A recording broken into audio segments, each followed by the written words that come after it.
Our focus today is how do you refine your initial list of ideas to a much, much shorter list, if not to a single idea that has much higher promise to be a successful business. The first part of this video focuses on understanding the market, and the second half focuses on understanding yourself, what you seek and can tolerate as you start this new business. So here are three helpful questions. Will prospects pay for your good or service? Think about information as an example. Many people assume that information should be free. Thank you, Google. But those in the market research space certainly view that that is something worth paying for. Curation, depth, rigor of analysis, subject matter expertise, etc. Will they pay? Doesn't matter if they think it's valuable. That's a separate question, but will they pay? Next, even if they want to pay, can they afford to pay?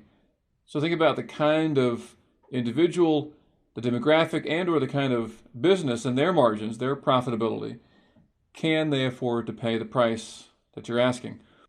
Lastly, are there enough of them, right? Is there a big enough market who could pay the price that you're asking? Think about your revenue or margin per sale times number of sales.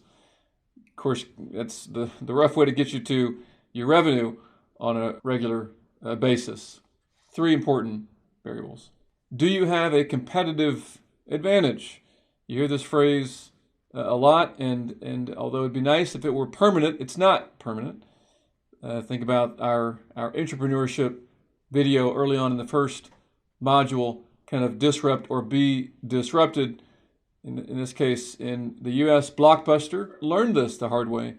They had the competitive advantage for a number of years, market share, scale, etc., efficiency and distribution, all the rest. However, Netflix, with its focus on delivering the movie first to you via mail and then having it all come through streaming devices, was much, much more convenient and cheaper ultimately, and therefore helped to take down the long-standing giant in the movie rental space. Is there a barrier to entry against future competitors? That barrier could refer to intellectual property, so think patents. Perhaps it's depth of expertise or certain experts that you have on your team, on your advisory board. Could be first mover advantage, which is, again, helpful but not usually enduring. And then channels. Can you control the key channels to get to your customer? Do you have the skills to build and operate the business? So it's nice that you may see an opportunity in a market with a certain product or service, and it's nice that you may want to capitalize on that opportunity that you have hopefully properly identified. But this question here is separate from those two questions. Do you have the skills to build and operate the business? By the way, the answer does not need to be yes. It could be that you have the capital, but not all the skills needed. So you help to invest in the startup cost, and you hire on, right, the talent to build and operate the business. It could be that your skills are in the building of the business, but not so much in the operating of the business. Or it could be the reverse. Your skills maybe more in the operation of the business, not as much in the building of the business. No worries. None of those are kind of fatal flaws. You can find those in other team members. But again, be aware of what skills you have that are relevant to, hopefully, again, an opportunity you properly characterized and something you have a passion to execute on. Do you represent your target market yourself? Patagonia is a good example. The founders and early team members of Patagonia were indeed rock climbers, and they saw a lack of good products on the market for what they loved to do. They started to create that kind of on the side, and lo and behold, it's a dominant global brand today. But by being part of your target market, you understand deeply the needs and desires of your future, hopefully, customers. How long will it take to generate enough revenue to support you and a small team? So, said in terms of an American sport, baseball, are you aiming for singles, doubles, triples, or home runs, right? As the way in which you'll generate revenue. Or thinking about it differently, if you're selling something that does not cost too much, or if it's a service, maybe you're 3 to 6 months away from beginning to bring in revenue. However, if you're selling an expensive product with a long sales cycle, or just a product in general, then maybe you're talking 9 to 12 months, potentially longer, to begin bringing in revenue. So understand what your runway is, right, before you have a more dire decision to make about whether you can actually continue pursuing that business. On a related note, how much startup capital is likely to be needed to get your business to where it needs to go? Again, if you're focused on a service, then less capital is usually needed. If you're focused on a product, then more capital. If that product is software, not as much capital as compared to if the product is hardware, something you can touch and feel. By the way, the good news is you don't need to have all these answers today, right?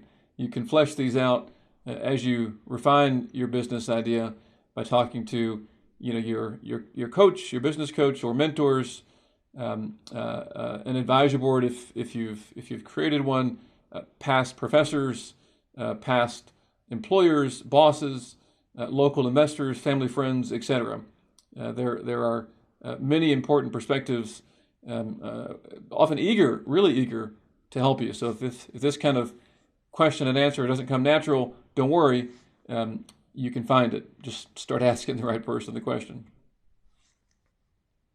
Lastly, are you seeking to create a high margin, low volume business? Think jewelry stores as an extreme example. Not that I'm encouraging you to start a jewelry store, or the opposite, right? A low margin, high volume business such as a grocery store.